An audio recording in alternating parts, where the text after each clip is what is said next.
नमस्कार, मैं हूं प्रवीण गौतम। दोस्तों, वीडियो में आपको दिखाएंगे कि महाराष्ट्र के सीएम एकनाथ शिंदे गुस्से में कांग्रेस दफ्तर में घुस हो गए, लेकिन अंदर जाने पर किस तरह घनघोर बेइज्जती हो जाती है। कांग्रेस कार्यकर्ताओं के साथ जबरदस्त बहस हो जाती है और सीएम साहब को क्या जवाब दिया जाता है एकनाथ शिंदे को। आखिरकार इतना गुस्सा क्यों आया और कांग्रेस दफ्तर में जाने के बाद उनके साथ क्या सीन हो जाता है। कांग्रेस कार्यकर्ताओं की जुबानी पूरी कहानी आपको सुनाएंगे। पहले बताते हैं कि क्यों आया। दोस्तों, माना कि इस बात की टेंशन है। महाराष्ट्र के मुख्यमंत्री को एकनाथ शिंदे को इस बात की घनघोर टेंशन हो सकती है कि चुनाव के बाद सीएम बने रहेंगे या नहीं बने रहेंगे। ज्यादा संभावना नहीं बनने की है। चाहे जीत किसी की हो, हार किसी की हो, इस बात से कोई फर्क नहीं पड़ता। अगर महायुति गठबंधन भी जीतता है तो साफ तौर पर बीजेपी का ही सीएम बनेगा। इसीलिए एकनाथ शिंदे जबरदस्त टेंशन में है, क्योंकि अगर आप एक बार सीएम रह लेते हैं तो कुर्सी छोड़ने का मन नहीं करता। उससे नीचे कुछ भी अपमान लगता है। चंपई सोरेन इसका उदाहरण है। हेमंत सोरेन ने भरोसा करके कुर्सी दी, लेकिन जब दोबारा कुर्सी से उतरने के लिए कहा तो बेइज्जती लग गई। दोबारा हेमंत सोरेन सीएम बने तो चंपई सोरेन पार्टी छोड़कर बीजेपी के साथ चले गए। उन्हें लगा कि उनका अपमान हुआ है। ऐसी भावनाएं एकनाथ शिंदे के मन में भी हो सकती हैं कि चुनाव के बाद क्या होगा। अगर महाविकास अघाड़ी गठबंधन जीत जाता है तब तो कोई सवाल ही नहीं है। फिर किसी बात का कोई संशय नहीं है, कोई दिमाग में उलझन नहीं रहेगी। लेकिन अगर महायुति जीतता है तो भी देवेंद्र फडणवीस के सीएम बनने की ज्यादा संभावना है। इसलिए आजकल एकनाथ शिंदे टेंशन में माने जा सकते हैं। लेकिन फिर भी क्या ऐसा गुस्सा करना चाहिए? आपने देखा होगा कि कई बार बड़े बड़े नेताओं के खिलाफ विरोध प्रदर्शन होता है। वो उसको नजरअंदाज करके चले जाते हैं, परवाह नहीं करते कि सड़क किनारे कौन क्या नारे लगा रहा है, कौन काले झंडे दिखा रहा है। लेकिन इसको लेकर एकनाथ शिंदे को गुस्सा आ गया।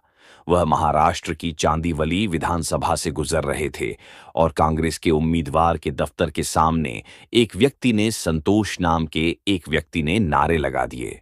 इससे सीएम साहब को गुस्सा आ गया। गाड़ी रोक दी और गाड़ी से उतर गए।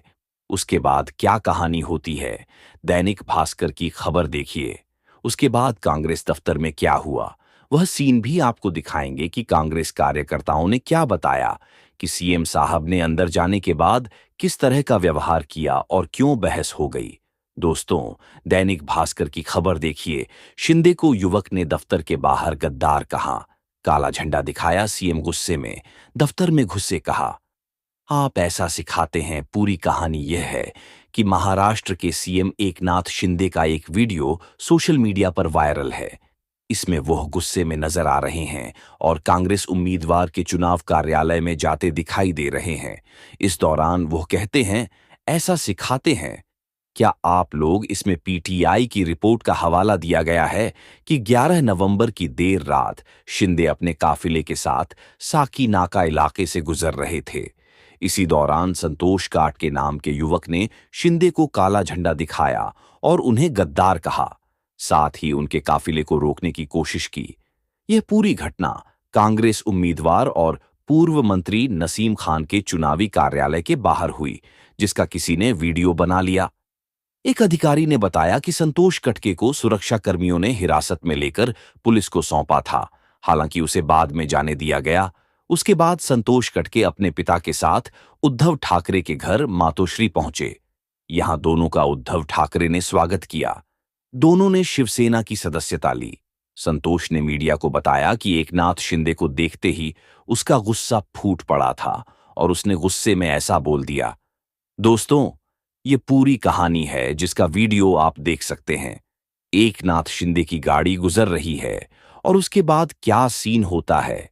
गद्दार कहने के बाद एकनाथ शिंदे गुस्से में उतरते हैं और यहां पर कहते, क्या आप लोग ऐसा सिखाते हैं। उसके बाद सुरक्षा कर्मियों के साथ ये सामने कांग्रेस दफ्तर में चले जाते हैं और वहां पर क्या सीन होता है, वहां पर जबरदस्त बहसबाजी हो जाती है।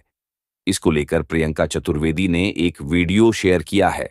प्रियंका चतुर्वेदी ने जो वीडियो शेयर किया है, जिसमें कांग्रेस कार्यालय में काम करने वाले एक कार्यकर्ता बताते हैं कि क्या सीन होता है। यह कार्यकर्ता बताते हैं कि मैं ऐसे कुर्सी पर बैठा हुआ था और उसके बाद एकनाथ शिंदे जब एकदम से ऑफिस में आए तो हम हैरान रह गए कि सीएम साहब आखिरकार हमारे ऑफिस में कैसे आ गए। हम बैठकर काम कर रहे थे तो हम बैठे रहे। कांग्रेस कार्यकर्ताओं ने कहा कि हमें समझ नहीं आया कि आखिरकार ऐसा क्यों हो रहा है। सीएम साहब एकदम से हमारे ऑफिस में आ गए तो हम हैरान रह गए। हमारा समझ में नहीं आया तो उन हालात में हम कुर्सी पर बैठे रहे और इस बात का भी शिंदे बुरा मान गए। उन्होंने कहा कि एक मुख्यमंत्री आपके कार्यालय में आया है और आप बैठे हैं। आप यही सिखाते हैं अपने कार्यकर्ताओं को। गद्दार मुझे कहा जा रहा है। वह जोर जोर से चिल्लाने लगे। तो उसके बाद इन्होंने कहा कि कांग्रेस कार्यकर्ताओं ने कहा कि देखिए, आप सीएम है इसलिए हम आपका लिहाज रख रहे हैं, वरना आपके अंदाज में भी जवाब दे सकते हैं। तो यह भी उन्होंने बताया कि जिन्होंने नारे लगाया था उसको जो सुरक्षाकर्मी है वह पकड़ कर ले गए। उसके बाद की पूरी कहानी यह है कि पुलिस को सौंपा और बाद में छोड़ दिया। बाद में शायद दिमाग में यह बात आई होगी कि चुनाव में बुरा असर पड़ेगा। इस तरह की घटना बड़ा मुद्दा बन जाती है। कार्यकर्ताओं पर इस तरह गुस्सा नहीं निकालना चाहिए, तो बाद में शायद किसी ने समझाया होगा। लेकिन क्या किसी पार्टी के दफ्तर में जाकर ऐसा व्यवहार करना चाहिए? दफ्तर में जाकर और ज्यादा बेइज्जती हो गई। यह कहना पड़ा कि मैं खड़ा हूं और आप लोग बैठे हैं। कांग्रेस कार्यकर्ताओं के बैठे रहने पर भी आपत्ति जता दी तो यह पूरा मामला है। गद्दार कहने पर बुरा मान गए। एकनाथ शिंदे किसी को भी बुरा लगेगा, लेकिन बड़े नेताओं को इस तरह की बातों को नजरअंदाज करना चाहिए, खासकर जब जब आप मुख्यमंत्री की कुर्सी पर बैठे हैं। और यह पूरी घटना कांग्रेस ने बड़ा मुद्दा बना दिया है कि हमारे ऑफिस में आकर एकनाथ शिंदे ने जिस तरह की दादागिरी दिखाई है वो दिखाता है कि सत्ता का कितना अहंकार हो गया है। यहां पर यह बता रहे कि इसी अंदाज में एकनाथ शिंदे ने खड़े होकर बोला, मैं कुर्सी पर बैठा था कि तुम्हारे अंदर दिमाग नहीं है, एक सीएम खड़ा है और आप बैठे हो। पूरी कहानी इन्होंने बताई। तो यह दिखाता है कि सीएम साहब को कितना बुरा लग गया। पहले गद्दार कहने पर, उसके बाद कांग्रेस कार्यकर्ताओं के बैठे रहने पर। विपक्षी नेता इस पूरी घटना पर क्या कहते हैं? प्रियंका चतुर्वेदी कहती है, गद्दार को गद्दार नहीं कहेंगे तो क्या महात्मा कहेंगे? शिंदे को गुस्सा क्यों आता है? तो महाराष्ट्र के चुनाव में एकनाथ शिंदे का कांग्रेस दफ्तर में घुसना एक बड़ा मुद्दा बन गया है। उद्धव ठाकरे ने नारे लगाने वाले, गद्दार कहने वाले संतोष को बुलाकर सम्मानित किया है, शिवसेना की सदस्यता दिलाई है। वहीं कांग्रेस का कहना है कि हमारे दफ्तर में आकर दादागिरी करना सरासर सत्ता के अहंकार को दिखाता है। वैसा राजनीति में पहले कभी देखने को नहीं मिला। माना कि एकनाथ शिंदे को गद्दार वाले नारे बहुत परेशान कर रहे हैं। उद्धव ठाकरे की पार्टी का पूरा कैंपेन इस बात को लेकर है कि देखिए, हमारे साथ गद्दारी की गई, महाराष्ट्र की अस्मिता के साथ गद्दारी की गई, बीजेपी के साथ मिलकर गद्दारों ने सरकार बना ली। इस तरह का प्रचार उद्धव ठाकरे और विपक्षी नेता कर रहे हैं। एकनाथ शिंदे के साथ साथ उनकी पार्टी के उम्मीदवारों को भी विरोध का सामना करना पड़ रहा है। कई जगह लोग गद्दार कहते हुए भगा रहे हैं, लेकिन एकनाथ शिंदे की तरह गुस्सा किसी ने नहीं दिखाया। अगर जनता गुस्सा भी दिखा रही है तो बहुत सारे उम्मीदवार संयम से काम लेते हैं। तो एकनाथ शिंदे को अपने ही उम्मीदवारों से सीखना चाहिए, जिनके विरोध के लगातार वीडियो आ रहे हैं।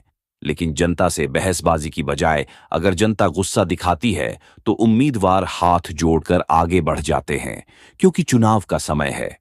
और चुनाव के समय ऐसे गुस्सा तो कम से कम नहीं करना चाहिए। जहां तक कांग्रेस कार्यकर्ताओं को शिष्टाचार सिखाने की बात है, राजनीति में शिष्टाचार बचा कहां है? जिस तरह धर्म की राजनीति की जा रही है, क्या किसी भी पार्टी में शिष्टाचार बचा है? क्या कोई भी पार्टी पूरी तरह से चुनाव आयोग के नियमों का पालन कर रही है? आप इस पूरे मसले पर क्या सोचते हैं? क्या एकनाथ शिंदे को इस तरह गुस्सा करना चाहिए था या खून का घूंट पीकर आगे बढ़ जाना चाहिए था? आप इस पूरे मसले पर क्या सोचते हैं? कमेंट बॉक्स में अपनी राय जरूर दें। अगर आप हमारी पत्रकारिता को पसंद करते हैं तो थैंक्स के ऑप्शन का भी इस्तेमाल कर सकते हैं। इसके अलावा वीडियो को लाइक करें, को सब्सक्राइब करें।